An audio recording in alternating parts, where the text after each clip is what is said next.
বিসমিল্লাহির রহমানির রহিম। আসসালামু আলাইকুম।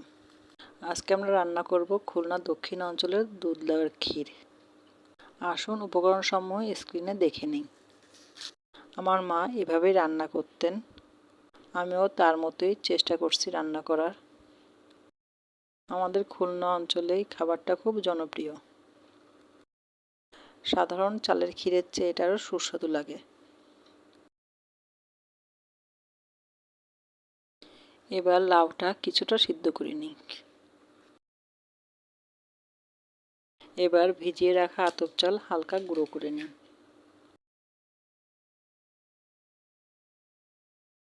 কড়াইতে 1.5 কাপের মতো পানি দিই। পানি গরম হয়ে এলে আস্তে আস্তে দুধ দিয়ে দিই।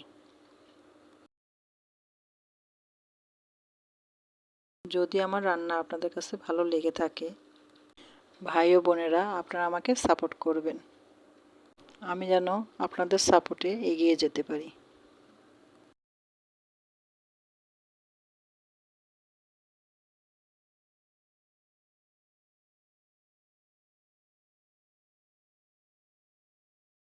দুধটা গরম হয়ে আসলে আধ ভাঙা আতপ চাল দিয়ে দিই।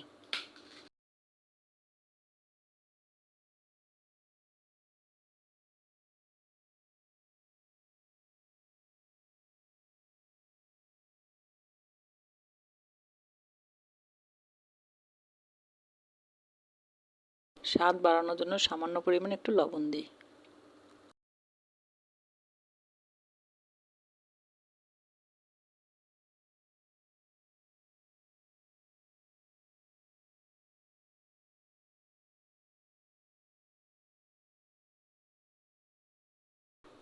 চাল 60% সিদ্ধ হয়ে গেলে সেদ্ধ করা লাউয়ের কুচিগুলো দিয়ে দিই।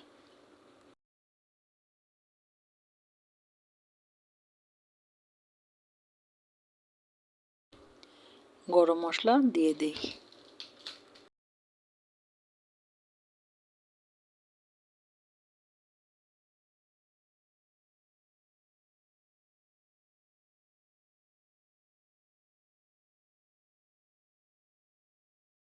যাতে নিচে লেগে না যায় এজন্য অনবরত নাড়তে থাকি।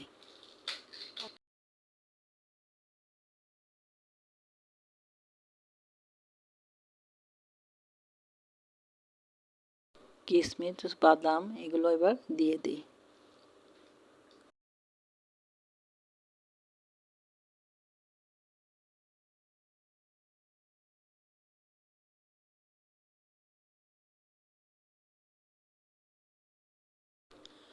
লাউ চাল দুটোটা পুরোপুরি সিদ্ধ হয়ে গেলে এবার চিনিটা দিয়ে দিই।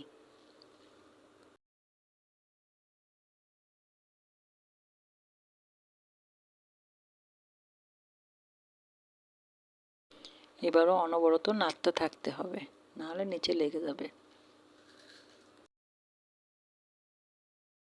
2টা খেজুর কুচি করে দিয়ে দিই, তাতে করে স্বাদটা আরও বাড়বে।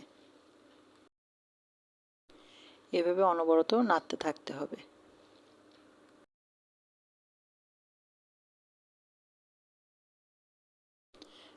নাড়তে নাড়তে যখন গাঢ় হয়ে আসবে তখন চুলাটা বন্ধ করে দিব।